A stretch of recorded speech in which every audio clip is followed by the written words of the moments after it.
పీడనం కారణంగా భారీ వర్షాలు కురిసే అవకాశం ఉందని రెండు తెలుగు రాష్ట్రాల్లోనూ కూడా ఈ వర్షాలు కురుస్తాయని వాతావరణ శాఖ అయితే చెబుతుంది. ఇక ఆంధ్రప్రదేశ్లోని ఏ జిల్లాల్లో వర్షాలు కురుస్తాయి, తెలంగాణలోని ఏ జిల్లాల్లో వర్షాలు కురుస్తాయి అనే వివరాలన్నీ కూడా తెలుసుకుందాం. వీడియోను ముందుగా లైక్ చేసేయండి, తెలిసిన వాళ్ళకు షేర్ చేయండి. ఇంకా కొత్తగా ఎవరైనా సరే మన ఛానల్ని సబ్స్క్రైబ్ చేసుకోకుండా ఉంటే ఇప్పుడే వీడియో కింద సబ్స్క్రైబ్ అనే బటన్ ఉంది, సబ్స్క్రైబ్ చేసుకోండి. సబ్స్క్రైబ్ అయిన వెంటనే గంట వస్తుంది. గంట పైన నొక్కితే ప్రతి వీడియోను కూడా మీరు మిస్ అవ్వకుండా మీ ఫోన్లోనే మెసేజ్ లేదా నోటిఫికేషన్ రూపంలో అయితే తెలుసుకోవడం జరుగుతుంది. ఇక మనం వివరాల్లోకి అయితే వెళ్ళిపోదాం.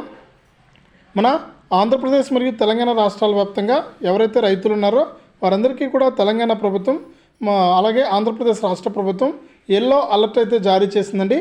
ముఖ్యంగా తెలంగాణ రాష్ట్ర ప్రభుత్వం అయితే ఎల్లో అలర్ట్ అయితే జారీ చేసింది. ఇక తెలంగాణ రాష్ట్ర వ్యాప్తంగా కనుక చూసుకున్నట్లయితే మనకు మరి కాసేపట్లో రాష్ట్ర వ్యాప్తంగా ఉన్నటువంటి అన్ని జిల్లాల్లో అక్కడక్కడ కూడా తేలికపాటి నుంచి మోస్తరు వర్షాలు కురుస్తాయని, ఇక కొన్ని జిల్లాల్లో భారీ వర్షాలు కురుస్తాయని వాతావరణ శాఖ అయితే చెబుతుంది. కాబట్టి రాష్ట్ర వ్యాప్తంగా ఎవరైతే రైతులు ఉన్నారో ప్రజలు ఉన్నారో వారందరూ కూడా అప్రమత్తంగా ఉండాలని వాతావరణ శాఖ అయితే సూచిస్తుందన్నమాట. ఇది తెలంగాణ రాష్ట్ర వ్యాప్తంగా ఉన్నటువంటి వెదర్ అప్డేటు. ఇక మరి కాసేపట్లో ఈ జిల్లాల్లో వర్షాలు అయితే కురుస్తాయని కూడా చెప్పింది.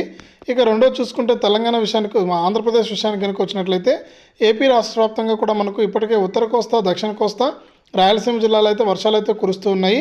ఇక తాజాగా అందినటువంటి సమాచారం ప్రకారం మరి కాసేపట్లో మనకు రాయలసీమ జిల్లాలు అన్ని ప్రాంతాల్లో కాకుండా కొన్ని ప్రాంతాల్లో, అలాగే ఉత్తర కోస్తా, దక్షిణ కోస్తాలో కొన్ని ప్రాంతాల్లో అయితే భారీ నుంచి అతి భారీ వర్షాలు కురుస్తాయని వాతావరణ శాఖ అయితే ప్రకటించింది.